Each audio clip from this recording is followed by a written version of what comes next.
പിതാവിൻ്റെയും പുത്രൻ്റെയും പരിശുദ്ധാത്മാവിൻ്റെയും നാമത്തിൽ ആമേൻ. പരിശുദ്ധ ദൈവമാതാവിൻ്റെ കരം പിടിച്ച് ദൈവപിതാവിനെ മുഖാഭിമുഖം കാണുവാൻ ഈ ഭൂമിയിലായിരുന്നു കൊണ്ട് മരിയൻ ഉടമ്പടി എടുത്തുകൊണ്ട് കൂടുതൽ തീക്ഷ്ണതയോടെ വിശ്വസ്തയോടെ ഉടമ്പടി നിബന്ധനകൾ പാലിച്ച് മുന്നേറാൻ ഉതകുന്ന ലിവിങ് ഓറക്കിൾസ് ജീവവചസ്സുകൾ എന്ന വലിയ ശുശ്രൂഷയുടെ 9ാമത്തെ എപ്പിസോഡിലേക്ക് എല്ലാവരെയും സ്നേഹപൂർവ്വം സ്വാഗതം ചെയ്യുന്നു. ഇന്ന് നമ്മൾ സാക്ഷ്യ വചന വിശകലനത്തിനായിട്ട് എടുക്കുന്നത് തൃശ്ശൂരിൽ നിന്നുള്ള ഡേവിസ് എന്ന അപ്പച്ചൻ്റെ വലിയൊരു സാക്ഷ്യമാണ്. എൻ്റെ പേര് പൃഥ്വി എന്നാണ്. ഞങ്ങൾ തൃശ്ശൂരിൽ നിന്നാണ് വരുന്നത്. ഞങ്ങൾ കൃപാസനം മാതാവിൻ്റെ ഉടമ്പടീനെ കുറിച്ചിട്ടൊരു സാക്ഷ്യം പറയാൻ വേണ്ടിയിട്ടാണ് ഇവിടെ വന്നിരിക്കുന്നത്. ഞങ്ങൾക്ക് ആദ്യം കൃപാസന മാതാവിനെ കുറിച്ചോ ഉടമ്പടീനെ കുറിച്ചോ വലിയ അറിവുകളൊന്നും ഉണ്ടായിരുന്നില്ല. അപ്പോൾ സാമൂഹ്യ മാധ്യമങ്ങളിൽ എല്ലാവരും പറഞ്ഞ പോലെ ഒരുപാട് ട്രോളുകളും അതും ഇതും കണ്ടതിന് ശേഷം ഞങ്ങൾ അല്പവിശ്വാസികളായിട്ടാണ് ആദ്യം ഇങ്ങോട്ട് വന്നതെങ്കിലും ഉടമ്പടി എടുക്കുന്നതിന് മുമ്പ് തൊട്ടേ ഞങ്ങൾക്ക് ഓരോരോ അനുഭവങ്ങളായിട്ട് കിട്ടിത്തുടങ്ങി. ഈ അപ്പച്ചൻ്റെ മകളാണ് ഈ അപ്പച്ചൻ്റെ വിഷയത്തിന് വേണ്ടിയിട്ട് മരിയൻ ഉടമ്പടി എടുത്ത് പ്രാർത്ഥിക്കുന്നത്. കാരണം അപ്പച്ചന് 70 വയസ്സിന് മുകളിൽ പ്രായമുണ്ട്. അപ്പോൾ ഈ സാക്ഷ്യം തുടങ്ങുന്നതിന് മുമ്പായിട്ട് ഈ അപ്പച്ചൻ പറയുന്നുണ്ട്, മരിയൻ ഉടമ്പടി എടുക്കുന്നതിന് മുമ്പ് തന്നെ ഈ അപ്പച്ചനെ ഒരു പ്രത്യേക വിഷയം മനസ്സിനെ ഒരുപാട് വിഷമിപ്പിച്ചിരുന്നു. കാരണം ഒരു സാധാരണ പാവപ്പെട്ട കുടുംബമാണ്. അവരെ സംബന്ധിച്ചിടത്തോളം 10 രൂപ പോലും വളരെ വിലയുള്ള ഒരു കുടുംബമാണ്. അപ്പോൾ പറഞ്ഞാൽ ആരും വിശ്വസിക്കാത്ത ഒരു വലിയ ദൈവാനുഭവത്തിൻ്റെ ചരിത്രം ആരംഭിക്കുന്നത് ഈ അപ്പച്ചനിൽ നിന്നാണ്. എൻ്റെ പേര് ഡേവിസ്, സ്ഥലം കാളത്തോട്, തൃശ്ശൂർ ജില്ലയിലെ കാളത്തോട് എന്ന സ്ഥലത്താണ് താമസിക്കുന്നത്. എൻ്റെ ജോലി പത്രത്തിൻ്റെ ഏജൻറ്റിനാണ്. പത്രവിതരണം, പത്രത്തിൻ്റെ സംബന്ധിച്ചുള്ള ജോലികളാണ് ചെയ്യുന്നത്. എനിക്ക് പത്രം വിതരണം ചെയ്തിട്ട് ബാങ്കിൽ നിന്ന് ഒരു 75,000 റുപ്യ കിട്ടാനുണ്ടായിരുന്നു. 10 വർഷമായിട്ട് ആ പൈസ കിട്ടാൻ വേണ്ടിയിട്ട് പല വാതിലുകളും മുട്ടി, പല ഉന്നതമായ ആൾക്കാരെയായിട്ടും സമീപിച്ചു. അതായത് ഞാൻ നേരത്തെ പറഞ്ഞതുപോലെ 10 രൂപ പോലും ഒത്തിരിയേറെ വിലമതിക്കുന്ന ഈ ഒരു കുടുംബത്തിന് 75,000 രൂപയാണ് ബാങ്കിൽ നിന്ന് ന്യായമായി കിട്ടാനുള്ളത്. ഈ ഒരു പത്ര ഏജൻ്റായിട്ട് പ്രവർത്തിക്കുന്ന അപ്പച്ചന് ബാങ്കിൽ നിന്ന് ഈ ഒരു പ്രത്യേകമായ തൊഴിൽ ചെയ്തതിന് ന്യായമായി ഇത്രയും തുക ലഭിക്കാനുണ്ട്. അപ്പോൾ ഈ അപ്പച്ചൻ്റെ ഒരു പ്രത്യേകത എന്ന് പറയുന്നത് മരിയൻ ഉടമ്പടിയുടെ വലിയൊരു സ്വഭാവം ഉൾക്കൊള്ളുന്നതാണ്. ഞാനിങ്ങനെ ഇടയ്ക്ക് പുത്തമ്പള്ളിയിൽ പോകും. തൃശ്ശൂർ പുത്തമ്പള്ളിയിൽ പോയി അവിടെ ഇരിക്കും. അങ്ങനെ ഒരു ദിവസം ഇരിക്കുമ്പോൾ ഇപ്രകാരം ഒരു ദിവസം പ്രാർത്ഥിച്ചുകൊണ്ടിരുന്നപ്പോഴാണ് ആ പള്ളിയിലെ കൊച്ചച്ഛൻ വന്ന്, തൃശ്ശൂർ പുത്തമ്പള്ളിയിലെ കൊച്ചച്ഛൻ വന്ന് അപ്പച്ചനോട് ചോദിക്കുന്നുണ്ട്, എന്താണ് അപ്പച്ചൻ ഇങ്ങനെ വിഷമിച്ചിരിക്കുന്നതെന്ന്. അപ്പച്ചൻ പറയുന്നത് ഇപ്രകാരമാണ്. അപ്പം ഞാൻ അച്ഛനോട് തുറന്നു പറഞ്ഞു, അച്ഛാ, എനിക്കിങ്ങനെ പത്രം വിതരണം ചെയ്ത് നടക്കുന്ന ആളാണ്. എനിക്ക് ബാങ്കിൽ പത്രം വിതരണം ചെയ്തിട്ട് എനിക്ക് ഇത്ര പേർക്ക് 75,000 റുപ്യ കിട്ടാനുണ്ട്. അത് കിട്ടാനില്ല, പല കാരണങ്ങൾ പറഞ്ഞ് അവർ മുടക്കുക. അപ്പം അതിന് ഒരു പരിഹാരം എനിക്ക് ഉണ്ടാക്കി തരണം എന്ന് പറഞ്ഞു. എനിക്ക് ഇതുപോലെ പത്ര ഏജൻറ്റിൻ്റെ ജോലി ചെയ്തിട്ട് എനിക്കൊരു 75,000 രൂപ ബാങ്കിൽ നിന്ന് കിട്ടാനുണ്ട്. അത് 10 വർഷമായിട്ട് ഞാൻ ബാങ്കിൽ കയറി ഇറങ്ങി നടക്കുന്നു. മാനേജേഴ്സ് എല്ലാവരും എന്നെ കൈയൊഴിഞ്ഞ അവസ്ഥയാണ്. മാനേജേഴ്സ് ഇങ്ങനെ മാറി മാറി വരും. പക്ഷേ എൻ്റെ വിഷയത്തിൽ ഇതുവരെ ഒരു തീരുമാനമായിട്ടില്ല. അപ്പം അച്ഛൻ, ഞാനൊരു പരിഹാരം പറഞ്ഞാൽ അത് ചെയ്യാൻ പറ്റുമെന്ന് ചോദിച്ചു. അച്ഛ എന്ത് പറഞ്ഞാലും ഞാൻ അത് ചെയ്യാമെന്ന് പറഞ്ഞു. അങ്ങനെ അച്ഛൻ എന്നെ വിളിച്ച് എന്നോട് ഇവിടെ നിൽക്കാൻ പറഞ്ഞു, മുട്ടൂത്തി അവിടെ നിൽക്കാൻ പറഞ്ഞു. ഞാൻ മുട്ടൂത്തി നിന്നു. അച്ഛൻ തലയിൽ കൈവച്ചിട്ട് പ്രാർത്ഥിച്ചു. ഇങ്ങനെ പ്രാർത്ഥിച്ചുകൊണ്ടിരിക്കുമ്പോൾ കൊച്ചച്ഛൻ പ്രകാരം ഈ അപ്പച്ചനോട് പറയും, അപ്പച്ചൻ്റെ വിഷയത്തിന് ഞാനൊരു പരിഹാരം പറഞ്ഞു തരാം, അപ്പച്ചൻ അത് കേൾക്കോ എന്ന് ചോദിച്ചു. അപ്പച്ചൻ പറഞ്ഞു, ഞാൻ അത് കേൾക്കാം, അനുസരിക്കാം. അച്ഛൻ പറഞ്ഞു കൊടുത്ത ഇപ്രകാരമാണ്. അങ്ങനെ അച്ഛൻ പ്രാർത്ഥിച്ചു. അച്ഛൻ പറഞ്ഞു, നിങ്ങൾ കൃപാസനത്തിൽ പോവുക, അവിടെ പോയിട്ട് പ്രാർത്ഥിക്കുക, ഉടമ്പടി എടുക്കുക, അതിന് ഫലം നിങ്ങൾക്ക് ഉണ്ടാവുമെന്ന് പറഞ്ഞു. കൃപാസനത്തിൽ പോയി മരിയൻ ഉടമ്പടി എടുക്കുക, അപ്പച്ചൻ്റെ വിഷയത്തിൽ പരിശുദ്ധ ദൈവമാതാവ് ഉടമ്പടി വഴിയായി ഇടപെടും. ഇതാണ് പറഞ്ഞു കൊടുത്ത ഒരു പോംവഴി എന്നത്. ഞാൻ ആദ്യം പറഞ്ഞു, പറഞ്ഞാൽ ആരും വിശ്വസിക്കാത്ത ഒരു മരിയൻ ഉടമ്പടി അനുഭവമാണ് ഈ ഒരു ഉടമ്പടി യാത്ര അവസാനിക്കുമ്പോൾ നമ്മളിപ്പോൾ കാണാൻ പോകുന്നത്. അപ്പോൾ ഈ യാത്ര എവിടെയാണ് ആരംഭിക്കുന്നത് എന്നതിലേക്കാണ് ഞാൻ നിങ്ങളുടെ ശ്രദ്ധ ക്ഷണിക്കുന്നത്. അതായത് നിരന്തരം ദൈവസന്നിധിയിൽ ആയിരിക്കുന്ന, ദൈവത്തോട് ആലോചന തേടുന്ന ഒരു വ്യക്തിത്വമാണ് ഈ അപ്പച്ചൻ. അത് ഉൽപ്പത്തി 17-ാം അധ്യായം 1-ാം തിരുവചനമാണ്. അബ്രാഹത്തിനോട് 99-ാമത്തെ വയസ്സിൽ ദൈവം പ്രത്യക്ഷപ്പെട്ട് പറയുന്നത് പ്രകാരമാണ്, സർവശക്തനായ ദൈവമാണ് ഞാൻ, എൻ്റെ മുമ്പിൽ വ്യാപരിക്കുക, കുറ്റമറ്റവനായി വർത്തിക്കുക. അപ്പോൾ ഈ അപ്പച്ചൻ ദൈവ തിരുസന്നിധിയിൽ നിന്ന് വിട്ടുമാറാതെയാണ് ഈ ഒരു സഹനകാലങ്ങളിലെല്ലാം കഴിഞ്ഞുകൂടുന്നത്. ഇങ്ങനെ ദൈവ തിരുസന്നിധിയിൽ നിന്ന് വിട്ടുമാറാതെ ഇരുന്ന അപ്പച്ചൻ്റെ അടുത്തേക്ക് ദൈവം തൻ്റെ ദൂതനെ അയക്കുകയാണ് ഈ കൊച്ചച്ഛനിലൂടെ. വചനം ഇപ്രകാരമാണ്. പുറപ്പാട് 23:20 തിരുവചനമാണ്. ഞാൻ നിനക്ക് മുമ്പേ എൻ്റെ ദൂതനെ അയക്കും, അവൻ നിൻ്റെ വഴിയിൽ നിന്നെ കാത്തു നിൽക്കും, ഞാൻ ഒരുക്കിയിരിക്കുന്ന സ്ഥലത്തേക്ക് അവൻ നിന്നെ കൂട്ടിക്കൊണ്ടുവരികയും ചെയ്യും. പുറപ്പാട് 23:20 ശക്തമായ ഒരു തിരുവചന ഭാഗമാണിത്. ഇവിടെ ദൈവപിതാവ് ഈ അപ്പച്ചനിലൂടെ വലിയൊരു അത്ഭുതം നടത്താൻ നേരത്തെ തീരുമാനിച്ചിരുന്നു. അതുകൊണ്ട് തന്നെയാണ് തൻ്റെ ദൂതനെ വിട്ട് ഈ അപ്പച്ചനെ കൃപാസനത്തിലോട്ട് ക്ഷണിക്കുന്നത്. ഇതൊരു വലിയ ക്ഷണക്കത്താണ്. ഇപ്രകാരം അനുസരണയോടെ ആ കൊച്ചച്ഛൻ്റെ വാക്ക് കേട്ട് അപ്പച്ചൻ തൻ്റെ 3 പെൺമക്കളുമായി അവരുടെ കുടുംബവുമായി വന്ന് കൃപാസനത്തിൽ വന്ന് മരിയൻ ഉടമ്പടി എടുക്കാൻ വരികയാണ്. അങ്ങനെ ഞങ്ങൾ ഇവിടെ വന്നു. ഒക്ടോബറിൽ ഇവിടെ വന്ന് ഞാൻ ഉടമ്പടി എടുക്കാൻ പോയപ്പോൾ അവിടുത്തെ മാനേജർ പറഞ്ഞു, എനിക്ക് ഉടമ്പടി തരാൻ പറ്റില്ല എന്ന് പറഞ്ഞു. അപ്പം ഞാൻ പറഞ്ഞു, എന്താ വെച്ചാൽ അങ്ങനെ പറയണമെന്ന് പറഞ്ഞു. അപ്പം എന്നോട് ചോദിച്ചു, എത്ര വയസ്സായെന്ന് ചോദിച്ചു. ഞാൻ പറഞ്ഞു, 70 വയസ്സ് കഴിഞ്ഞു. അയ്യോ ചേട്ടാ, 65 വയസ്സ് കഴിഞ്ഞവർക്ക് ഉടമ്പടി കൊടുക്കാൻ പാടില്ല, അവരൊക്കെ രോഗത്തിനും ഇതിനൊക്കെ അടിമേറ്റ് ചെയ്തുള്ള ആൾക്കാരാണ്. അപ്പോൾ അവർക്ക് ഉപവാസം എടുക്കലും മരുന്ന് കഴിക്കലൊക്കെ ആകുമ്പോൾ അത് രോഗത്തിന് അത് കൂടുതൽ ബുദ്ധിമുട്ടാവും, അതിന് പേരിലാണ് തരാത്തതെന്ന് വെച്ചു. അപ്പം അങ്ങനെ മകളാണ് ഈ അപ്പച്ചൻ്റെ ഈ പ്രത്യേകമായ വിഷയത്തിന് വേണ്ടി, അതായത് 75,000 രൂപ പത്ര ഏജൻറ്റിൻ്റെ ജോലി ചെയ്തത് അത് ബാങ്കിൽ നിന്ന് 10 വർഷമായിട്ട് കിട്ടിയിട്ടില്ല.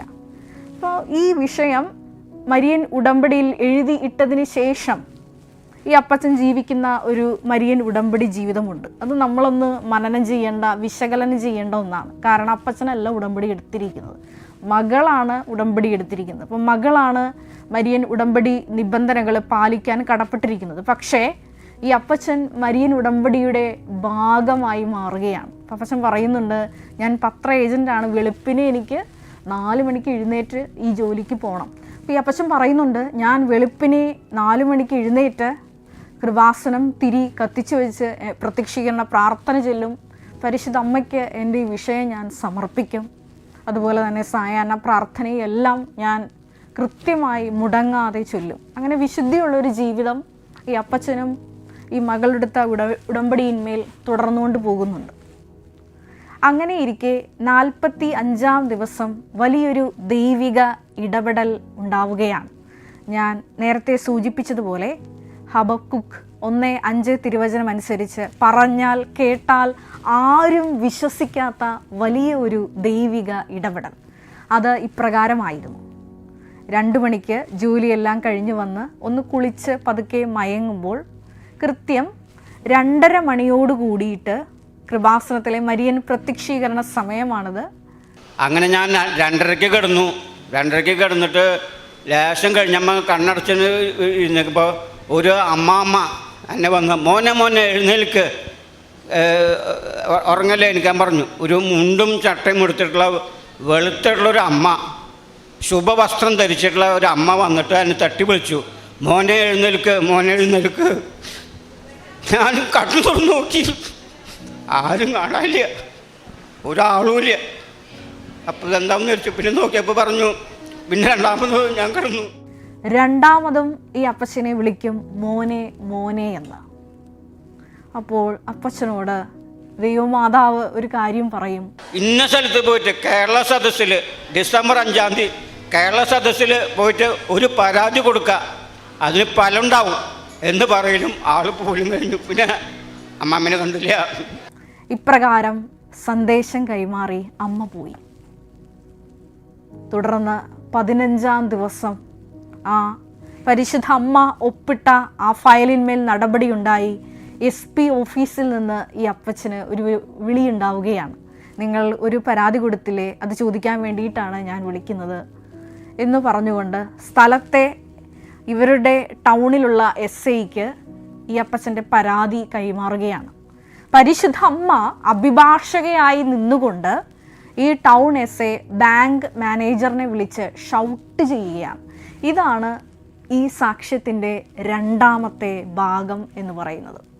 32-ാം സങ്കീർത്തനം 8-ാം തിരുവചനത്തിൽ നമ്മൾ ഇപ്രകാരം വായിക്കുന്നുണ്ട്: ഞാൻ നിൻ്റെ മേൽ ദൃഷ്ടി പതിപ്പിച്ച് നീ നടക്കേണ്ട വഴി നിൻ്റെ മുഖത്ത് നോക്കി ഞാൻ ഉപദേശിക്കാമെന്ന്.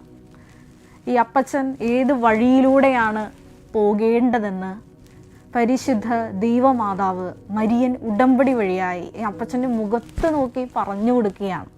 ഇതാണ് മരിയൻ ഉടമ്പടിയുടെ വലിയൊരു റേഞ്ച് എന്ന് പറയുന്നത്. ഈ അപ്പച്ചന് വേണ്ടി വാദിക്കാൻ സംസാരിക്കാൻ ആരുമില്ല.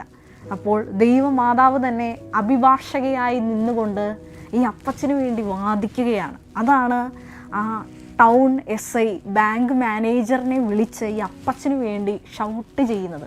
അത് പുറപ്പാട് 14:14 തിരുവചനമാണ്. നിങ്ങൾ ശാന്തരായിരുന്നാൽ മതി, കർത്താവ് നിങ്ങൾക്ക് വേണ്ടി യുദ്ധം ചെയ്തുകൊള്ളും എന്ന്. തുടർന്ന് നമ്മൾ ഈ സാക്ഷ്യത്തിൽ കേൾക്കുന്നുണ്ട്, ചുരുങ്ങിയ സമയത്തിനുള്ളിലാണ് ബാങ്ക് മാനേജർ ഈ അപ്പച്ചനെ വിളിച്ച് 2 ചെക്ക് വഴിയായി ഈ മുഴുവൻ തുകയും ചുരുങ്ങിയ സമയത്തിനുള്ളിൽ കൈമാറുന്നത്. ഞാൻ ബാങ്കിലേക്ക് ചെന്നു. അപ്പോൾ പറഞ്ഞു, നിങ്ങൾ കാശ് പാസ്സായിട്ടുണ്ട്, 2 വട്ടമായിട്ട് ഞാൻ ചെക്ക് തരാം, അക്കൗണ്ടോട് തുടങ്ങാൻ പറഞ്ഞു. അങ്ങനെ എനിക്ക് ആ പൈസ കിട്ടി. അത് വലിയൊരു അനുഗ്രഹം, വലിയൊരു അനുഗ്രഹം. ഇത് പാവപ്പെട്ടവന് 75,000 രൂപ ഇന്നത്തെ കാലത്ത് വളരെ വിലപ്പെട്ട ഒരു സംഖ്യയാണ്. മരിയൻ ഉടമ്പടിയുടെ കാലാവധി എന്ന് പറയുന്നത് നിങ്ങൾക്കറിയാവുന്ന പോലെ 90 ദിവസമാണ്. അപ്പോൾ ഈ 45-ാം ദിവസം തന്നെയാണ് ദൈവമാതാവ് ഈ ഫയലിൽ ഒപ്പിടുന്നത്. എന്തുകൊണ്ടാണ് പരിശുദ്ധ ദൈവമാതാവ് ഈ അപ്പച്ചൻ്റെ ഫയലിൽ എത്രയും വേഗം ഒപ്പിട്ടത്? അത് ഈ അപ്പച്ചൻ്റെ വിശ്വാസ നടപടികളുടെ ഫലമായാണ്. ഞാൻ ആദ്യം പറഞ്ഞതുപോലെ അപ്പച്ചൻ്റെ കുറേ മെറിറ്റുകളുണ്ട്. ദൈവ തിരുസന്നിധിയിൽ നിന്ന് വിട്ടുപോകാതെ ഉൽപ്പത്തി 17:1 തിരുവചനം അനുസരിച്ച് ദൈവം മുമ്പാകെ തന്നെ വ്യാപരിച്ചുകൊണ്ടാണ് ഈ ഒരു പ്രതിസന്ധി ഘട്ടത്തിലും തൻ്റെ വിഷമതകൾ ഈശോയ്ക്ക് മുമ്പിൽ ഇറക്കി വെച്ച് ഈ അപ്പച്ചൻ വ്യാപരിക്കുന്നത്. അപ്പോഴാണ് ദൂതനെ വിടുന്നത്. പക്ഷേ ഈ ദൂതനെ വിടുമ്പോൾ ഈ അപ്പച്ചൻ സ്വീകരിക്കുന്ന ഒരു നടപടിയുണ്ട്. പ്രവാചകനെ പ്രവാചകനായി സ്വീകരിക്കുന്നവന് പ്രവാചകൻ്റെ പ്രതിഫലവും, നീതിമാനെ നീതിമാനായി സ്വീകരിക്കുന്നവന് നീതിമാൻ്റെ പ്രതിഫലവും ലഭിക്കുന്നു എന്ന് നമ്മൾ സുവിശേഷത്തിൽ വായിക്കുന്നത് പോലെ ഈ ദൈവിക ദൂതനെ തിരിച്ചറിഞ്ഞ ഈ അപ്പച്ചൻ എടുത്ത അടുത്ത നടപടി, അടുത്ത സ്റ്റെപ്പാണ് ഈ ഒരു വലിയ സാക്ഷ്യത്തിലേക്ക് ഈ അപ്പച്ചനെ നയിച്ചത്. വീണ്ടും മരിയൻ ഉടമ്പടിയുടെ വലിയൊരു സ്വഭാവമാണ് കമ്മ്യൂണിക്കേഷൻ, പ്രസൻസ് എന്നത്. അത് ഈ അപ്പച്ചൻ്റെ ജീവിതത്തിലും നമുക്ക് കാണാം. എന്താണ് വിഷയത്തിൻ്റെ പരിഹാരം എന്നത് ദൈവം തന്നെ മുഖത്ത് നോക്കി ദൈവമാതാവിനെ വിട്ട് ഈ അപ്പച്ചനോട് നേരിട്ട് സംസാരിക്കുകയാണ്. ഇത് കേട്ടാൽ ആരും വിശ്വസിക്കാത്ത ഒരു വലിയ അത്ഭുതമാണ്. സാധാരണ ഒരു അപ്പച്ചൻ്റെ അടുത്തേക്ക് സ്വർഗത്തിലെ അമ്മയെ ദൈവപിതാവ് ഒരു സാധാരണ വിഷയത്തിന് വേണ്ടി അയക്കുന്ന വലിയ ഒരു അത്ഭുത പ്രതിഭാസം. ഇത് മരിയൻ ഉടമ്പടിയുടെ മാത്രം സ്വഭാവമാണ്. എന്തുകൊണ്ടാണ് നമ്മൾ പ്രത്യേകമായിട്ട് ഈ ഒരു ലിവിങ് ഓറക്കിൾസ്, ജീവവചസ്സുകൾ എന്ന വലിയ ശുശ്രൂഷ എടുത്തുകൊണ്ട് ഇങ്ങനെ മരിയൻ ഉടമ്പടിയുടെ സ്വഭാവങ്ങൾ ഇഴകീറുന്നത്? അതിൻ്റെ കാരണമെന്ന് പറയുന്നത് ഇപ്പോഴും മരിയൻ ഉടമ്പടി എടുത്ത് വലിയ വലിയ ഹെവി പ്രൊജക്റ്റുകളൊക്കെ മരിയൻ ഉടമ്പടിയിൽ വെച്ചിട്ട് ഇപ്പോഴും ഇങ്ങനെ ലാഗ് ചെയ്തുകൊണ്ടിരിക്കുന്ന പല അവസ്ഥകൾ നമ്മൾ കാണുന്നുണ്ട്. ചില വ്യക്തികളൊക്കെ ഞാൻ കൃപാസനത്തിലായിരിക്കുന്ന സമയത്ത് എന്നെ നേരിട്ട് വന്ന് കാണാറുണ്ട്. ഇങ്ങനെ വലിയ വലിയ വിഷയങ്ങൾ ഉടമ്പടിയിൽ വെച്ചിട്ട് ഞങ്ങളുടെ വിഷയങ്ങൾ നടക്കുന്നില്ല എന്ന്. അവരോട് ഇങ്ങനെ കുറച്ച് സമയമെടുത്ത് സംസാരിക്കുമ്പോൾ എനിക്ക് മനസ്സിലാക്കാൻ സാധിച്ചത് മരിയൻ ഉടമ്പടി നിബന്ധനകളിൽ അവർക്ക് വന്നു പോയ വീഴ്ചകളാണ് അവരുടെ ഈ ഉടമ്പടി സാക്ഷ്യത്തിന് കാലതാമസമായിട്ട് വരുന്നത്. ഈ ഒരു പ്രത്യേകമായിട്ടുള്ള ഒരു സാക്ഷ്യം നമ്മൾ ധ്യാനിക്കുമ്പോൾ നമുക്കൊരു നിമിഷം കണ്ണുകളടയ്ക്കാം. മരിയൻ ഉടമ്പടിയിലെ ആ വലിയ സ്വഭാവങ്ങൾ, സമയച്ചുരുക്കം എന്ന വലിയ പ്രതിഭാസം ഞങ്ങൾ കണ്ടു. 10 വർഷമായിട്ട് നടക്കാത്ത ഒരു വിഷയത്തിന്മേൽ പരിശുദ്ധമ്മ 45-ാം ദിവസം ഫയലിൽ ഒപ്പിട്ടത് ഞങ്ങൾ നേരിട്ട് കേൾക്കുകയായിരുന്നു. പ്രത്യേകമായിട്ട് ദൈവമാതാവിൻ്റെ കരം പിടിച്ച് ദൈവപിതാവിനോട് നമുക്കും പ്രാർത്ഥിക്കാം. ഞങ്ങൾ വെച്ചിരിക്കുന്ന ഉടമ്പടി വിഷയങ്ങളുടെ മേലും കരുണയുണ്ടായി ഞങ്ങളുടെ ഫയലിലും ഒപ്പിടണമേ. ഞങ്ങളുടെ യോഗ്യതകൾ നോക്കാതെ ഈശോയെ ഞങ്ങളുടെ മേൽ കരുണയായിരുന്നു കൊണ്ട് ഞങ്ങളുടെ ഉടമ്പടിയിൽ വെച്ചിരിക്കുന്ന നിബന്ധനകളുടെ മേൽ എത്രയും വേഗം ദൈവിക ഇടപെടലുണ്ടായി സാക്ഷ്യം പറയാനുള്ള വലിയ കൃപ ഞങ്ങൾക്ക് നൽകണമേ. പിതാവിൻ്റെയും പുത്രൻ്റെയും പരിശുദ്ധാത്മാവിൻ്റെയും നാമത്തിൽ ആമേൻ. Ave Maria.